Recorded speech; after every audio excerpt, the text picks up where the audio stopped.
I'm Matt Kuznicki. I'm the Chief Technical Officer at Datalogix, and I want to talk about content extraction from PDF files.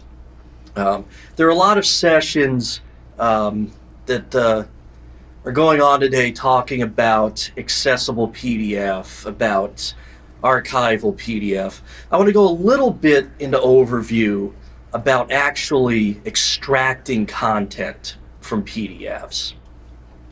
So I'm first going to talk about what came before PDFs, image files as representations of documents, some of the advantages and disadvantages that we had then. I want to talk about the advantages of PDF as a format for content preservation and extraction. I'm going to give a few examples of when things go right and when things go wrong. Talk about a few common pitfalls that we've seen. As a software, as a PDF SDK vendor, we have seen thousands of different ways in which things can go not quite right, and I'll share just a few of my favorites. And then finally, I'll tell you everything that I just told you that I'm going to tell you. So in the beginning, we had pictures. When I say pictures, I mean TIFF files, I mean JPEGs, PNGs. If anybody remembers some of the imaging formats before those, if you do, just put that back in the back of your head. We don't want to talk about that. But image formats have a very long history in the industry for document archiving, for document management workflows, for content management systems. And there are a few good reasons for this, why these came about.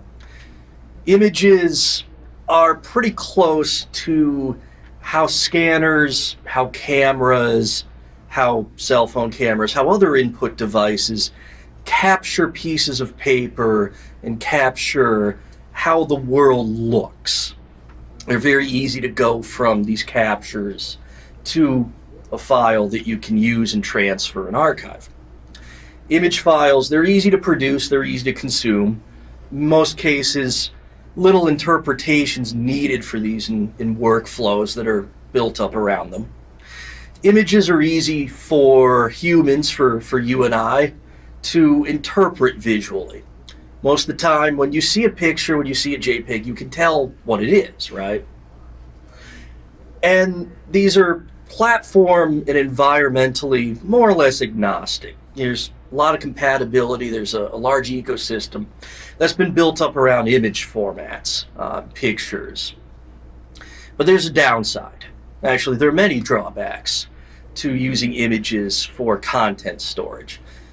One of the chief ones, probably the chief one, is that images are just a collection of dots.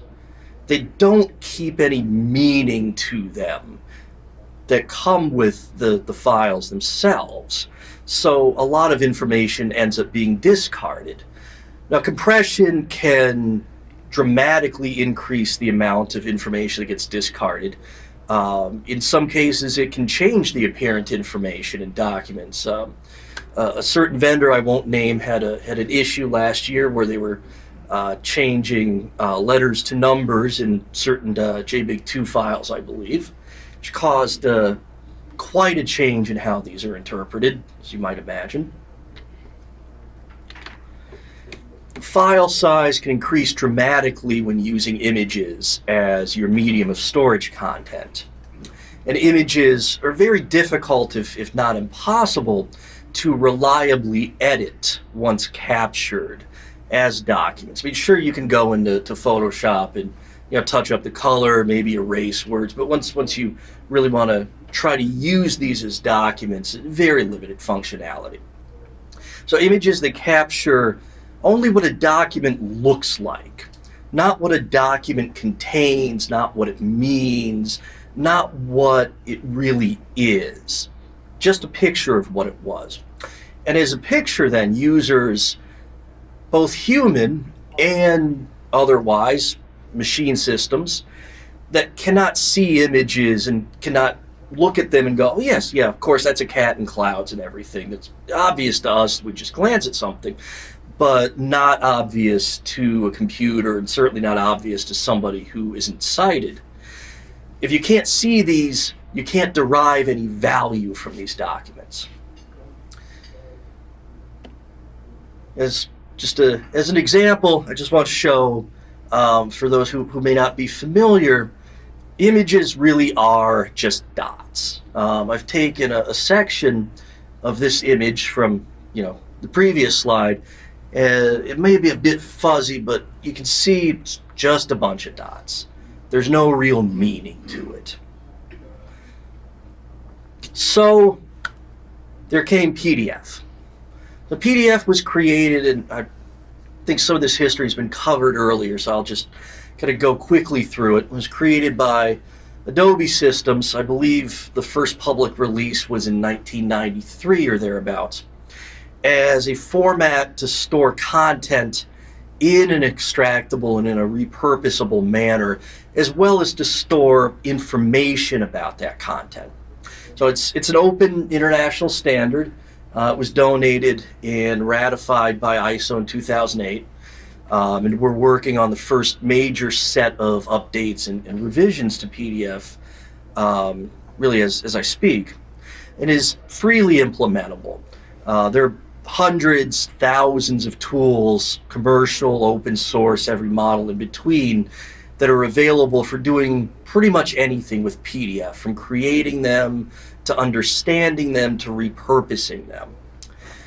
The different flavors of PDF, such as PDF-A, PDF-UA, which many presentations are about today, represent core restrictions and best practices that enable more reliable and accurate content extraction. So in brief, a PDF is a container of information. I believe Leonard called it a digital envelope. But it's a container of different types of information. And key pieces of information that can be stored in a PDF include text, words, sentences, letters, punctuation, tables, numeric values, line art, so lines, curves, squares, triangles, rectangles, other shapes, pictures. Images are still good for a lot of different scenarios, a lot of different things, and PDFs can contain images within them. Multimedia and interactivity. So PDFs can contain audio and video content, can contain forms that one can fill out, can contain content that changes its presentation based on how you interact with it. Comments and markup are ways of annotating in a PDF content that is already there. You'll use these in approval and proofreading workflows, for example. Display and navigation instructions. So instructions on how to display, how to move about in the information that's in a PDF. Tables of contents, bookmarks, layers, links, other hints for navigating. And they can contain attachments and embedded files. So not just information, but other pieces of information that are not necessarily in PDF format can also be included. In addition to content, PDFs contain information about the content that they have within. A few examples are semantic meaning and alternate information, what's known as tagged PDF. In brief, tagged PDF is a way of stating what is the structure, what is the meaning of pieces of information in a PDF, such as words and sentences that appear, alternate text for images and figures, the order in which one should interpret and process the information in a PDF. Markup content, PDFs can contain notes and annotations, pieces of information about the content inside that have been added by other people. Metadata and properties. PDFs not just about the document at a general level, items such as the title of the document, but also data about the specific pieces of information within a PDF. PDFs can contain measurement and geospatial, geolocation information. A map, a PDF rendition of a map, for example, can tell you that 1 inch represents 100 feet as represented by the map, and give actual physical scale to what is being represented. And again, PDFs can contain attachments and embedded files. What's important here is that includes source documents that were used as input to generate these PDFs. I've gotten all your hopes up, right? PDFs can contain all this great information about what they contain. The bad news is, just because they can doesn't mean they always do. This becomes very important when extracting content from PDFs. So I'm going to start by talking about extracting textual content. We can extract text from PDF in a variety of ways, and I've listed a few general categories from what I will liberally call good to better. How's that? If you have a very naive workflow, one way that we see people extract text is to render or to print their PDFs and just run them through a scanner that does OCR. Interesting way to do it, but yeah, we see that happen quite a bit. A step up from that is interpreting the PDF file's contents itself, and to go in and just start getting at the content streams in the PDF and taking them as they're represented in the file. But the way that they're represented in the file may not quite be the way that you expect, so better workflows will do some analysis and some reassembly of that page content, try to make some meaning of the letters and the words that are the content streams. But really the best way to extract text from a PDF is to take the tagging information that can be present in a PDF and use that directly. Now, I say that's the best way because that really represents what the author intended the meaning of the text to be. So not just its appearance, but what it really means. So for accurate content extraction, it's very important to use tools that can read and understand this tagging information. So I'll give an example of some of these methods. Here I've used kind of a naive approach. I've taken a version of that last slide and I've printed it out and I've scanned it and run it through an OCR program, and then I've pasted it right back in this presentation. Actually, it didn't come out too bad, did it? I don't know if you can see the page numbers different, so it's not quite the same content, but we'll sneak that one by, right? So if I run this through an OCR engine, it doesn't come out too bad. That's mostly what it was there, and I'm sure some of you are trying to play spot the differences. I'll make it easy on you. In this best case example, we only see 3 mistakes and maybe a missing page number, or some missing text up there, but all in all, not bad, right? Okay, I'm expecting some of the archivists and some of those, out there start screaming at me right now.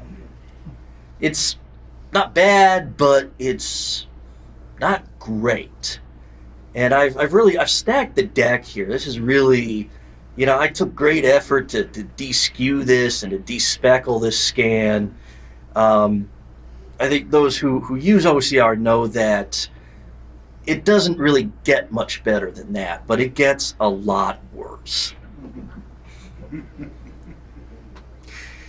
So let's interpret the PDF itself. Let's start interpreting the content stream of the PDF.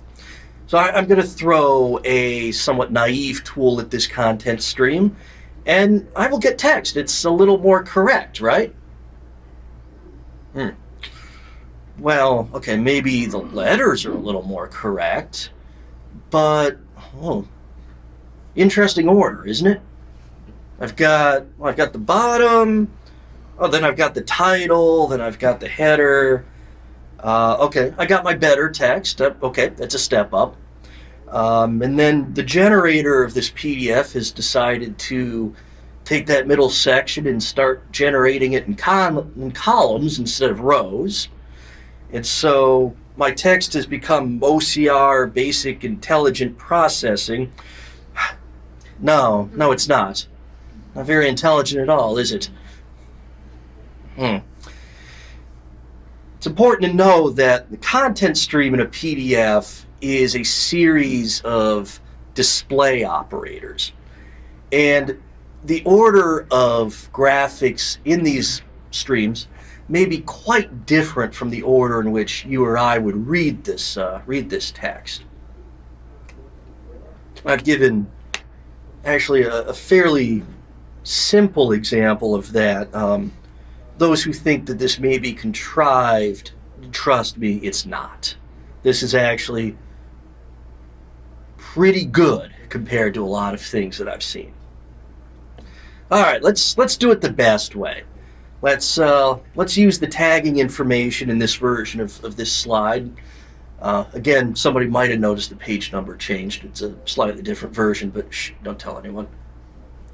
And let's honor the tags in this PDF.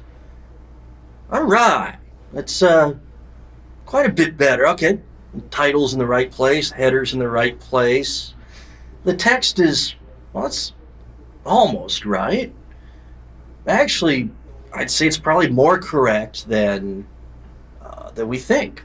Because in this case, for this figure, I have included as an author some alternate text for this figure that gives information about what the figure means. And I've put that in text form. I've extracted that. We get at the real meaning of this page and what the information is supposed to convey. For machine readers, for users who have sight issues, it'd be very important to know that there's a figure that indicates that this is a list of text content extraction methods instead of just a downwards pointing arrow and the word better. I'd argue it's better than better. Pardon the pun. So let's talk about the extraction of images. Images have their own difficulties in PDFs. There are some images that can be directly exported as pieces of data from PDFs, primarily DCT, or for us non-fancy people, JPEG encoded images. Can usually just be picked up and taken right out and saved as JPEGs. But most images require some processing. Images can be in different color spaces on a page. Many workflows may require these to be normalized into one color space or otherwise reconciled. Other transformations may be required for images to be repurposed. Some of these transformations may be fairly benign. Taking an indexed image and turning it into an RGB stream, for example, doesn't change the meaning of the image. Other transformations do potentially change the meaning of images. Color conversion, those who are familiar with it or familiar with color conversion know that what comes out isn't always what is there unless you're very careful, and even then, you know, the phase of the moon has to be right, and you have to be on good terms with your parents that week. Resampling for workflows. Resampling is, by definition, either throwing information away or making information up, depending on whether you're downsampling or upsampling. Down conversion of color channels, say from 16 bits per component to 8, can remove some subtleties of color information. So transformations can be lossy, they can change the meaning of images. And images can contain metadata and alternate text information about themselves It's not required that they do, but it's very important to use a tool that can get at that information and can extract it if it's there, and to use tools that can properly process all types of images in a PDF file.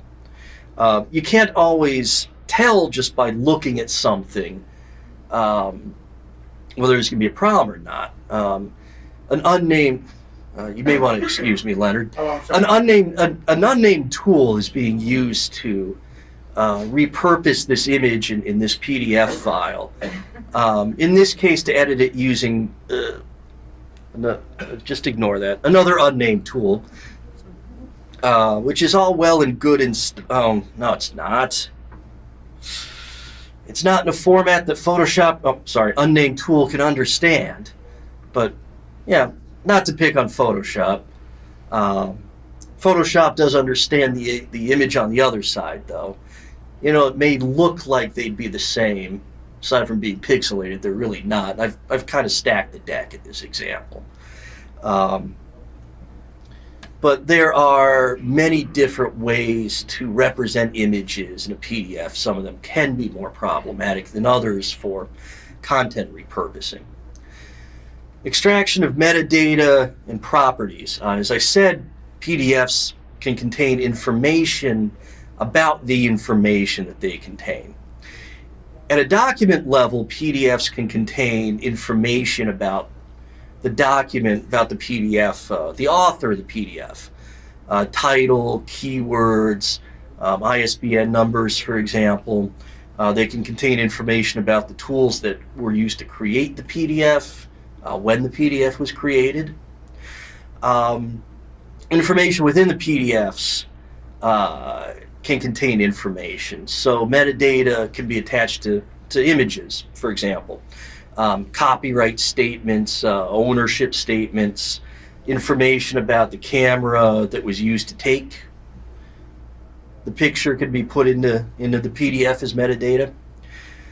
Images, figures, other items can have alternate text representations. I showed an example earlier of just alternate representation statements about what these things are, what they mean. And then there can be content, there can be workflow, there can be tool-specific metadata, really for any piece of content that's extractable from PDF.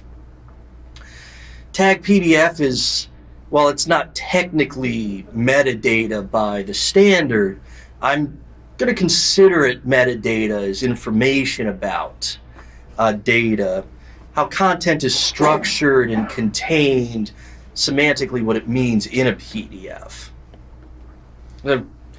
If an example of using yet another unnamed tool to access some of the metadata from within a PDF file may be a bit blurry, but for this file we can see what it was created, the tool that created it, some of the keywords, the authors of this file, and some other information that they've chosen to put in.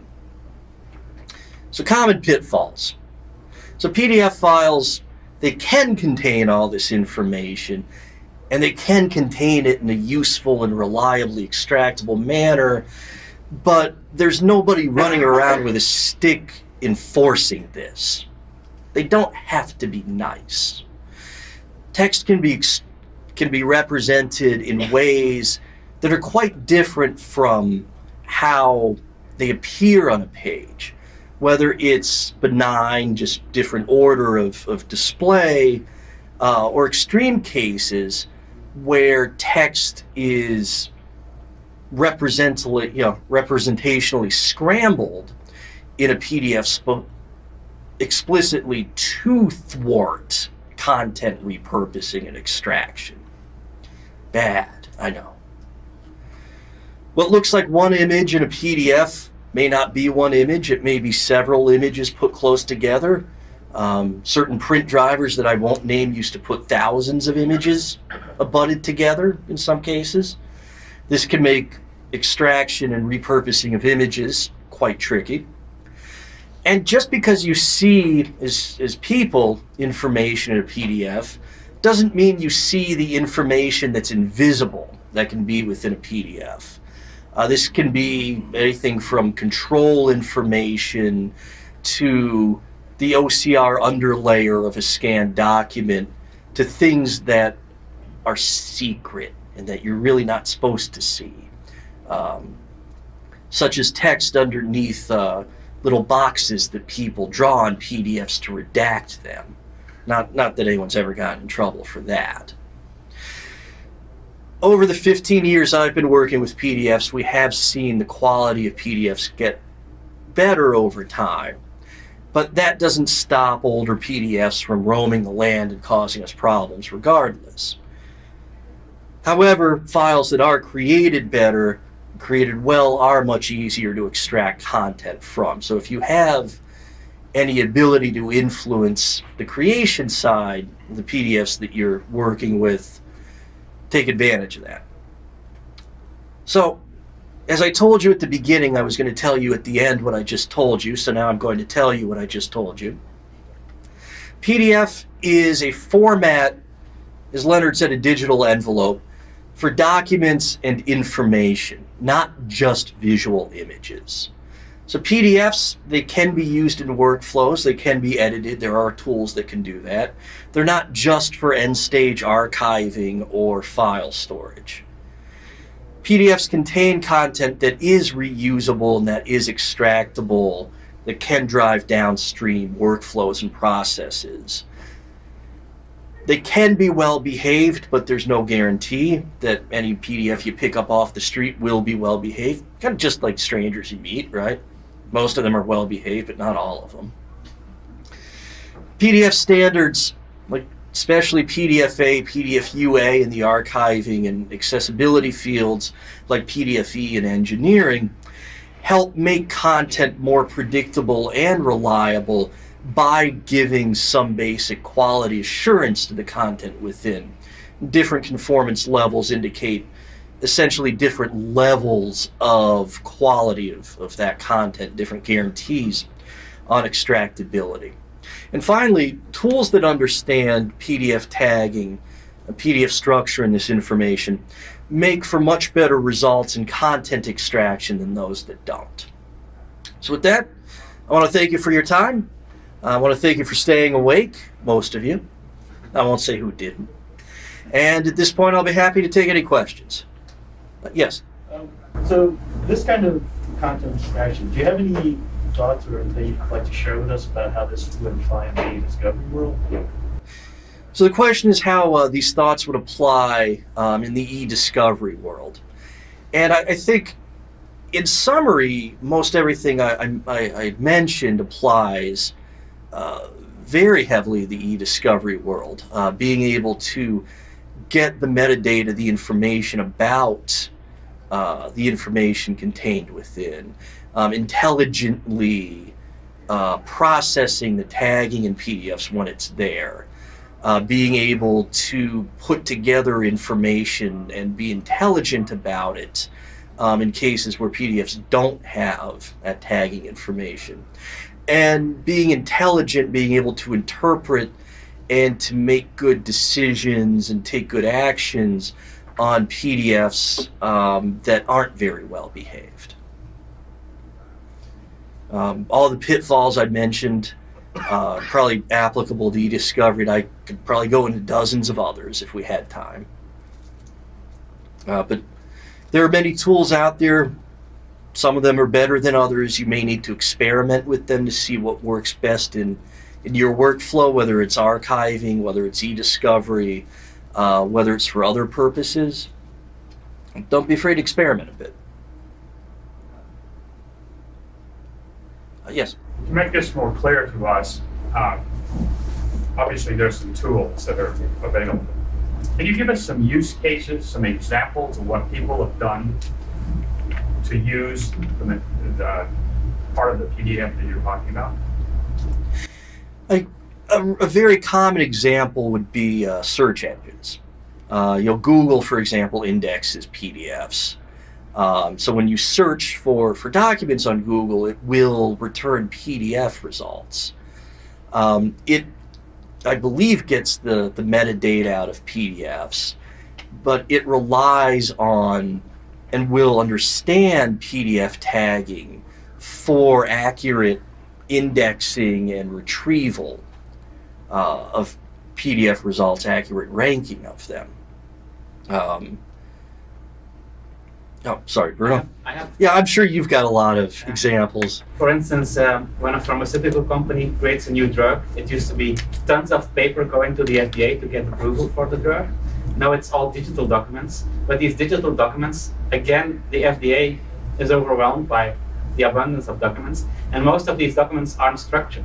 So what you could do is you could examine these documents, and for instance, a text that doesn't have a table of contents, you could look at the different lines and the size and the color of the font and create a table of contents where there is none, not just a table of contents, but one with links to the actual pages, so with bookmarks.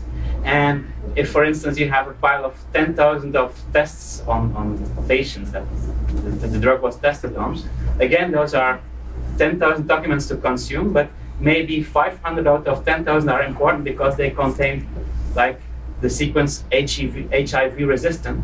And so you could add cover notes that link to these 500 important documents in the pile of 10,000. So you can really improve the quality of a whole set of documents so that they are easier to consult or assess. Another example we had was, there was a company harvesting statements from Visa, MasterCard, American Express, and they needed to fill a database with all the lines, so expense lines, to examine spending patterns. So I arrived in Washington, D.C. yesterday. I used my credit card for a cab, then I went to the hotel, then I went to eat. So all these lines, and one of the difficulties is some statements, the line doesn't, so all the different words in the line don't have the same baseline. So sometimes taxi company and then date is like slightly higher. The text is slightly higher than taxi company, and then you have amount that is slightly lower. And so when you read stuff and you say, I want the stuff that has the highest baseline first, and so on, you get things in the wrong order, and it isn't always consistent. So that's a real pain. So you have to introduce like tolerances, saying how much can a word yeah, there's logic that tools need to apply to. So those are two examples. Yeah. So are you suggesting that the person who's providing the PDF should take this exercise and organize these documents, or are you suggesting that the recipient would have the tools to? We're now faced with these billions of documents that aren't created as PDF-As or PDF-UAs. So in an ideal world, everyone should start producing tag PDFs and PDFs going well. But in between, we aren't there yet. So now we have to use those tools to. Right. I mean, any ways that we can influence generators to generate better PDFs, will pay off. Both in the short term and in the long term. But in the meantime, there's nothing we can. There's no influence that we can have over documents that are already generated. What we can do is to apply intelligence and tolerances to processing them.